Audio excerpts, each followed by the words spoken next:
Welcome to Motivation with Mark. Have you ever looked at a huge goal, like getting fit, learning a language, or starting a business, and felt that wave of laziness just wash over you?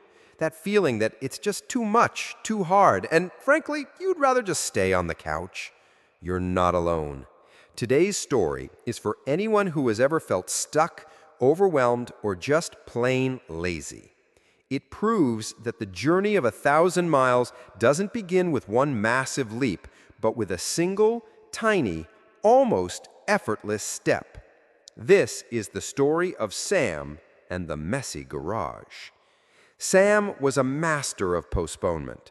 His garage was a legendary disaster zone, a chaotic museum of half-finished projects, forgotten exercise equipment, boxes of memories, and general clutter. It had been this way for years. Every time he thought about cleaning it, a profound sense of laziness would anchor him to his sofa. The task was a mountain, and he didn't even own a shovel. He'd think, I need a whole free weekend. But then the weekend would come, and the mountain would seem even taller, so he'd play video games instead, the guilt gnawing at him just a little. One Saturday, his wise old neighbor, Mr. Evans, saw him staring into the abyss of the garage with a look of pure defeat. "Big project?" Mr. Evans asked. Sam sighed. "Impossible! I don't even know where to start. It'll take days." Mr. Evans smiled, a knowing smile. "Days? Sure, if you tried to do it all at once. But what if you didn't? What if you just committed to one small thing? Just one. Not a whole shelf, just one box. Not the whole floor, just a single square foot. Do that one tiny thing every day. So small it requires no motivation. So easy a lazy person would do it." Sam was skeptical. One box? That seemed almost pointless. But it was also too easy to refuse. The next day, on his way to the kitchen for a snack, he stopped at the garage entrance. He remembered the promise.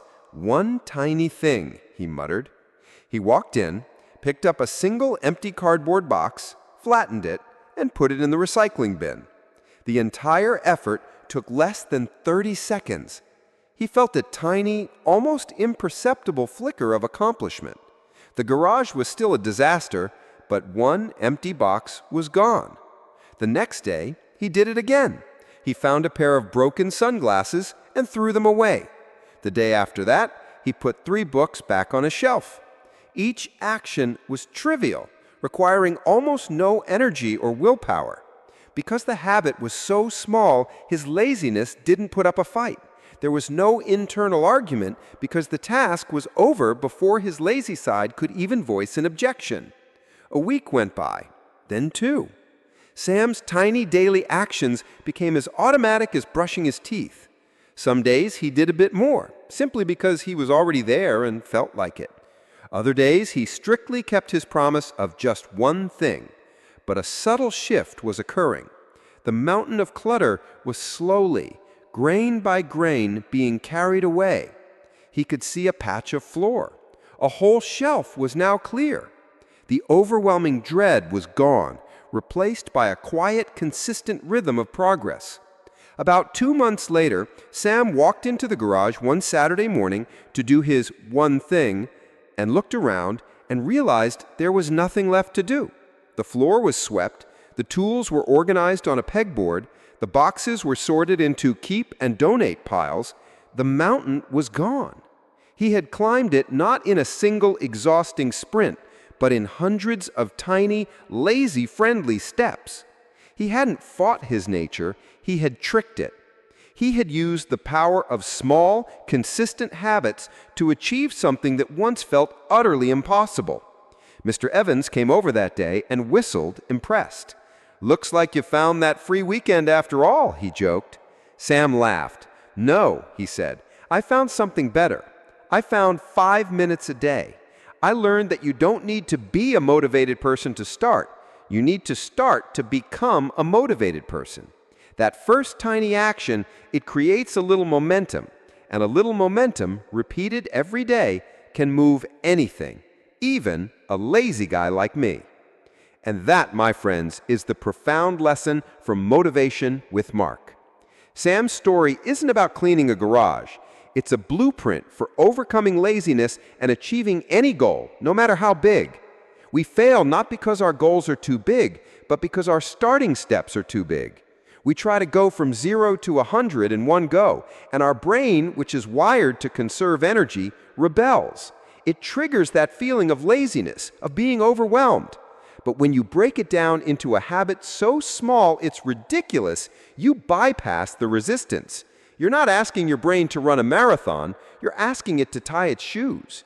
And once your shoes are tied, taking a few steps feels natural. Then a walk, then a jog. That's how momentum is built. That's how lazy people become productive people. So I want you to think about your messy garage. What is that one project or goal you've been putting off because it feels too massive? Now, I want you to break it down. Not into big chunks, but into tiny, almost stupidly small habits. Want to get fit? Don't plan a 1-hour gym session. Commit to putting on your workout shoes every day. That's it. Just put them on. Want to write a book? Don't aim for a chapter. Commit to writing one sentence. Just one. The power is not in the size of the action, but in the consistency of the repetition. These small habits build the neural pathways of discipline. They prove to yourself that you can do it. They are the compound interest of self-improvement. A tiny investment made consistently over time yields massive returns. Stop waiting for motivation to strike. Start with action, no matter how small, and motivation will follow. This is Mark, signing off from Motivation with Mark. Remember, small habits aren't a small thing. They are everything. Go out there and conquer your day, one tiny step at a time.